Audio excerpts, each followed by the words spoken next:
So, ito guys, ito yung sa mga isa kong Belgian puppy. So, sobrang hyper. Papakilala ko po siya po si Ranger. Actually po to dati, ang dami po nilang dandruff sa katawan na hindi po din po namin alam. Kasi ang option din po nung isang vet na nakilala namin is turo ka na daw ng pang dandruff.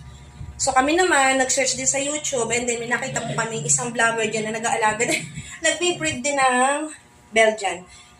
So nakita ko, yung Madrid Cacao talaga, alam namin talaga namin na Madrid Cacao is talagang magaling sa mga galis, sa mga kuto, ng mga aso. So ang ginawa namin, kasi dati dinidikdik namin yung dinidikdik po namin yung madre. Ngayon po, pinapakuluan po namin. Tulad po nung nakita nyo kanina. Sabi nyo, oh my gosh, Ranger, you stop it. Stay. Ito po talaga to. Hello. So, mamaya, papaliguan po namin. Hindi ko lang po yung aking anak kasi bumibili po siya ng dog food. Siya na pumalikot, my gosh.